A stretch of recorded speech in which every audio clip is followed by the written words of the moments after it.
Thưa các bác, các anh chị và các bạn, lời đầu tiên, cho phép tôi, một người bác sĩ già đã đi qua nửa thế kỷ trong ngành y, được gửi lời chào trân trọng và lời cảm ơn chân thành nhất vì đã dành thời gian của mình cho buổi trò chuyện ngày hôm nay. Hôm nay, tôi không bắt đầu bằng một câu chuyện trong bệnh viện, không kể về một ca bệnh phức tạp nào cả. Tôi muốn bắt đầu bằng một nỗi trăn trở của chính tôi, một nỗi lo xuất hiện khi tôi, ở cái tuổi này, bắt đầu dùng mạng xã hội để cập nhật tin tức và kết nối với con cháu. Tôi đã tình cờ xem được một video có hàng triệu lượt xem, được chia sẻ rất nhiều trong các hội nhóm của người cao tuổi.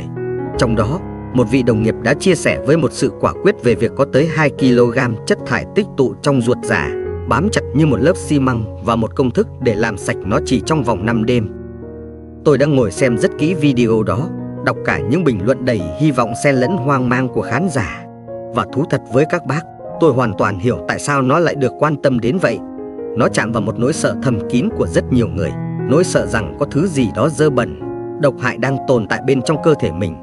Và quan trọng hơn, nó mang lại một niềm hy vọng, một giải pháp trông có vẻ vô cùng đơn giản, nhanh chóng và tự nhiên. Nhưng cũng chính vì vậy, với 50 năm kinh nghiệm, với những gì tôi đã được học, được thực hành và được chứng kiến, lương tâm của một người thầy thuốc không cho phép tôi im lặng. Bởi vì đằng sau những tuyên bố nghe có vẻ hấp dẫn đó, có những sự thật khoa học cần được làm rõ để chúng ta không vì một nỗi sợ mơ hồ mà có những hành động gây ảnh hưởng không tốt đến sức khỏe. Sự khác biệt lớn nhất giữa thời của tôi khi mới vào nghề và bây giờ là gì? Ngày đó, thông tin y học là thứ vô cùng khan hiếm, người dân chỉ có thể nghe từ bác sĩ. Còn ngày nay, thông tin lại ở khắp mọi nơi, nhiều đến mức chúng ta bị ngợp trong đó. Và trong ma trận thông tin ấy, những giải pháp thần kỳ, nhanh gọn, dứt điểm luôn có sức hút lạ thường. Nhưng các bác ạ, sức khỏe của chúng ta không giống như một cái máy bị hỏng, chỉ cần thay một linh kiện là xong. Nó là một hệ sinh thái phức tạp, cần được nuôi dưỡng bằng những thói quen đúng đắn mỗi ngày, chứ không phải bằng những mẹo vặt nhất thời. Vì vậy, trong buổi trò chuyện hôm nay, chúng ta sẽ cùng nhau, với con mắt của khoa học và kinh nghiệm, mổ xẻ những tuyên bố đang được lan truyền rộng rãi đó. Chúng ta sẽ xem đâu là sự thật, đâu là sự cường điệu, và quan trọng nhất, đâu là cách tiếp cận đúng đắn để có một hệ tiêu hóa khỏe mạnh, đặc biệt là ở tuổi xế chiều, cái tuổi mà ăn được ngủ được là tiên. Và trước khi bắt đầu, tôi cần các bác hứa với tôi một điều, cũng là lời hứa của tôi với các bác. Tất cả những gì chúng ta trao đổi hôm nay là để nâng cao tri thức, để chúng ta hiểu đúng về cơ thể mình.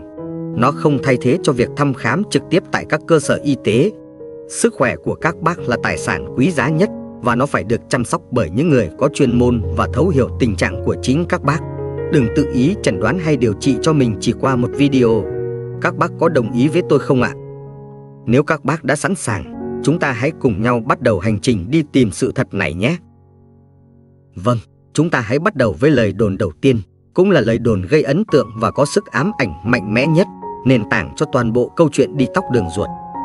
Trong video đó, và cũng trong rất nhiều bài viết mà chúng ta có thể đọc được trên mạng, người ta nói rằng, theo thời gian, đường ruột của chúng ta, đặc biệt là ruột già, có thể tích tụ tới 2 kg chất thải cũ. Những chất thải này được mô tả là không được tống ra ngoài theo cách thông thường, mà chúng bám chặt vào các nếp gấp của thành ruột, ngày qua ngày trở nên khô cứng, giống như một lớp xi măng hay một lớp bùn đặc quánh. Thú thật, khi nghe đến hình ảnh này, bất kỳ ai trong chúng ta, kể cả tôi, cũng đều cảm thấy có chút lo sợ và ái ngại. Nó gợi lên một cảm giác rằng cơ thể mình đang bị bẩn từ sâu bên trong, đang chứa chấp những thứ độc hại mà mình không hề hay biết. Và chính từ nỗi sợ đó, nhu cầu muốn tẩy rửa, làm sạch cơ thể trỗi dậy một cách mạnh mẽ. Tuy nhiên, với tất cả sự trân trọng dành cho các đồng nghiệp và những người làm nội dung sức khỏe, tôi phải khẳng định một cách dứt khoát rằng, trên phương diện y học chính thống và sinh lý học cơ thể người, hình ảnh về một lớp cặn xi măng tồn tại hàng chục năm trong ruột là một huyền thoại, một sự hiểu lầm không có cơ sở khoa học.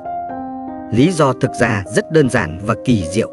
Lớp niêm mạc, tức là lớp lót trong cùng của thành ruột, là một trong những cơ quan có tốc độ tái tạo và tự làm mới nhanh nhất trong toàn bộ cơ thể chúng ta. Các bác hãy hình dung nó giống như lớp da của chúng ta vậy, luôn có tế bào cũ chết đi và tế bào mới được sinh ra để thay thế. Nhưng quá trình này ở ruột còn diễn ra nhanh hơn rất nhiều. Cứ mỗi 3 đến 7 ngày, toàn bộ lớp tế bào bề mặt của niêm mạc ruột sẽ bong ra và được thay thế bằng một lớp tế bào hoàn toàn mới. Quá trình này diễn ra liên tục, không ngừng nghỉ, từ khi chúng ta sinh ra cho đến khi mất đi. Chính vì cơ chế tự làm mới kỳ diệu này, Không có một bề mặt cố định nào để cho chất thải có thể bám vào và hóa xi măng trong hàng chục năm cả. Những tế bào cũ bong ra sẽ được đào thải ra ngoài cùng với phân. Điều này đảm bảo cho bề mặt ruột của chúng ta luôn tương đối sạch sẽ và sẵn sàng cho các chức năng hấp thu.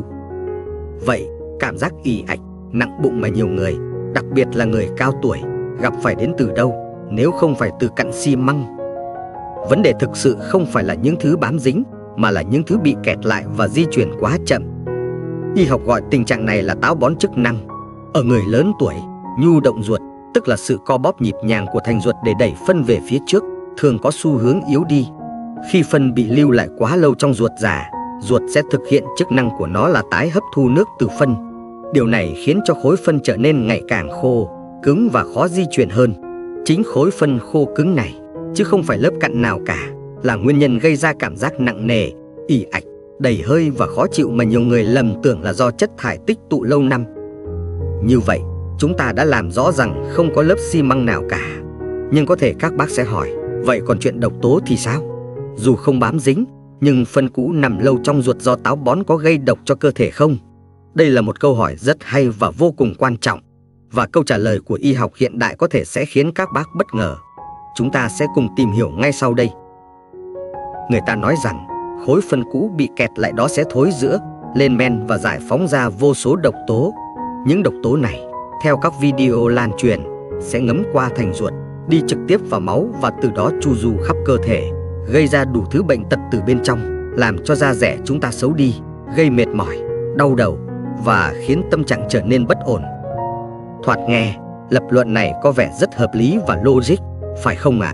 Một thứ chất thải bị giữ lại lâu trong người thì chắc chắn phải sinh ra độc tố.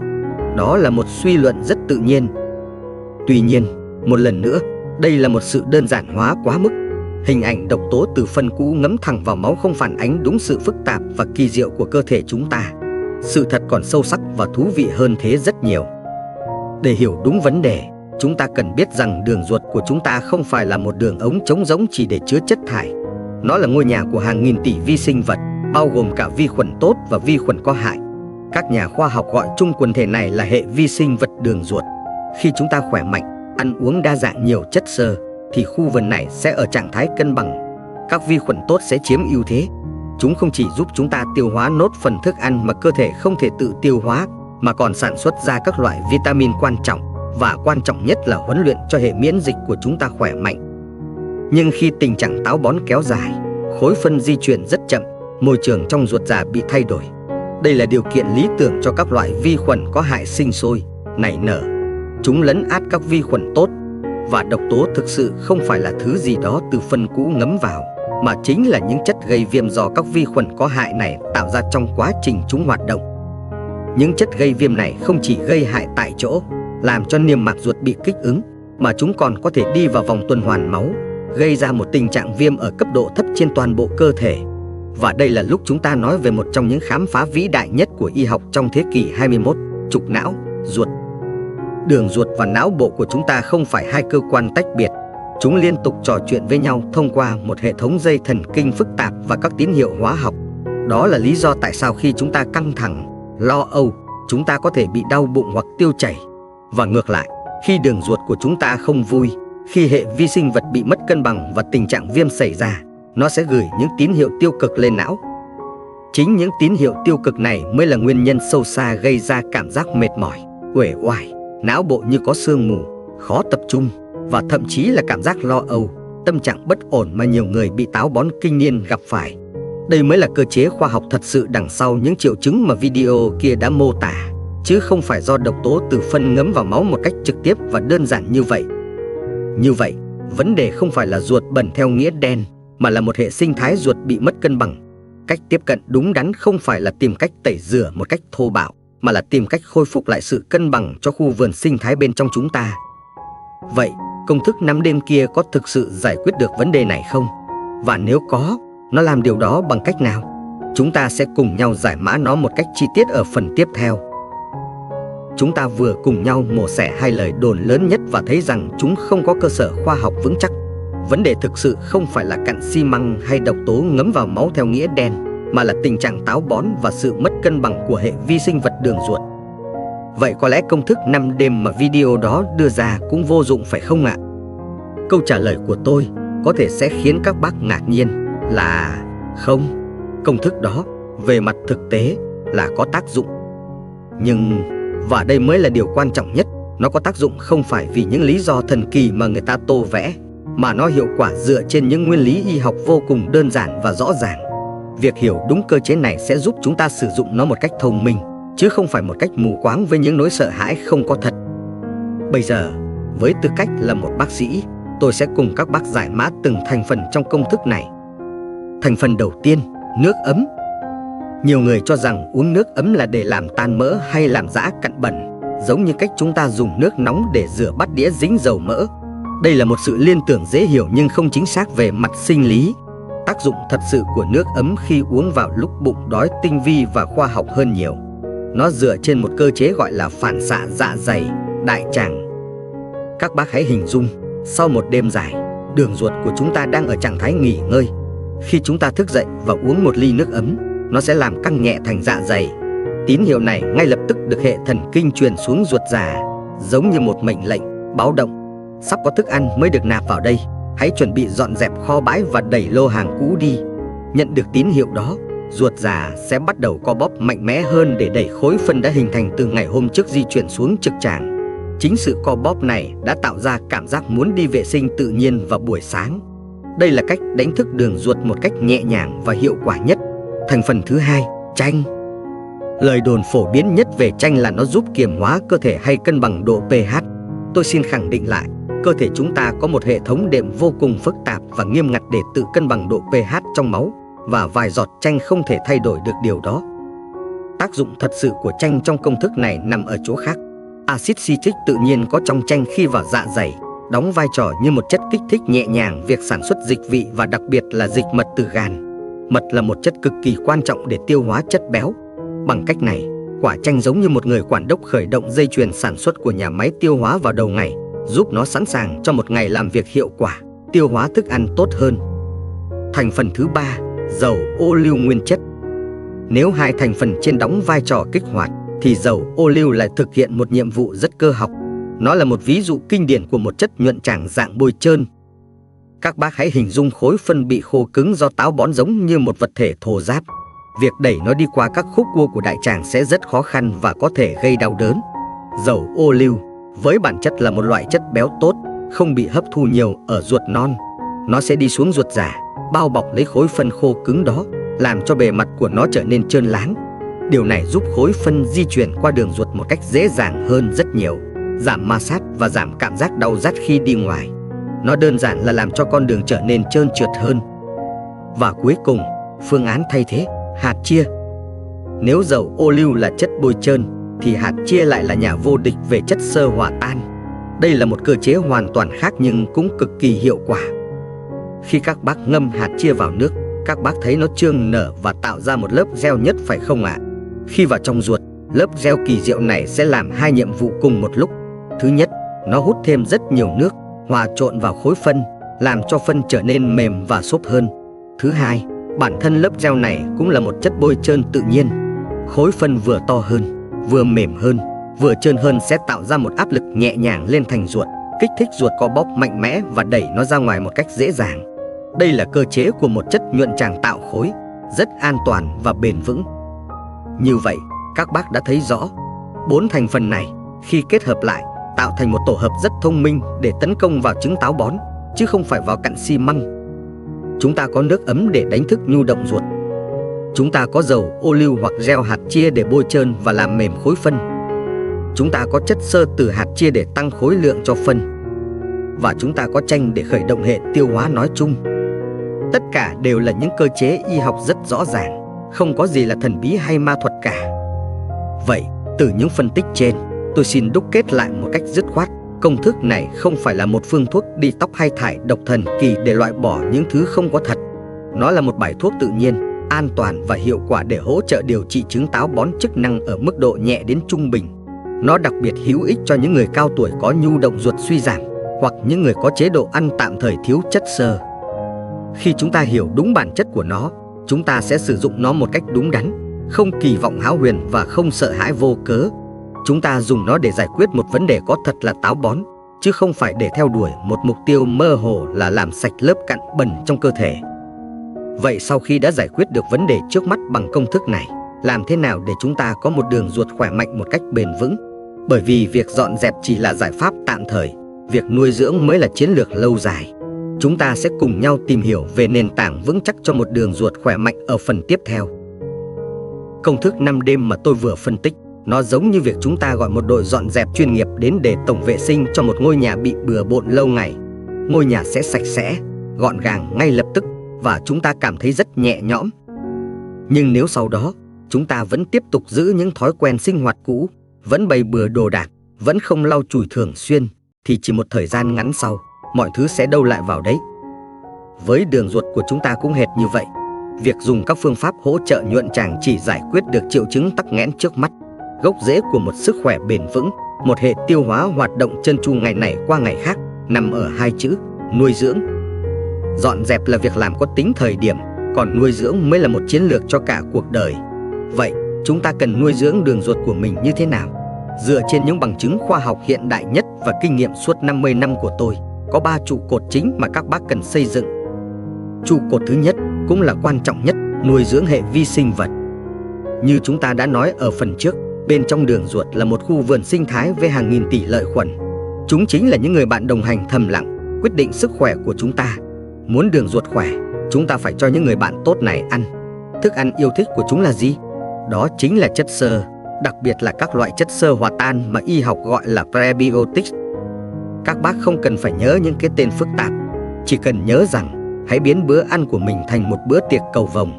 Hãy ăn đa dạng các loại rau củ quả có nhiều màu sắc, ví dụ như chuối, đặc biệt là chuối hơi xanh một chút, là một nguồn cung cấp prebiotic tuyệt vời.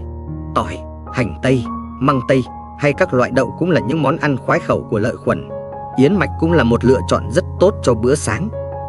Bên cạnh việc cho ăn, chúng ta cũng có thể trực tiếp bổ sung thêm các chiến binh lợi khuẩn, hay còn gọi là probiotics.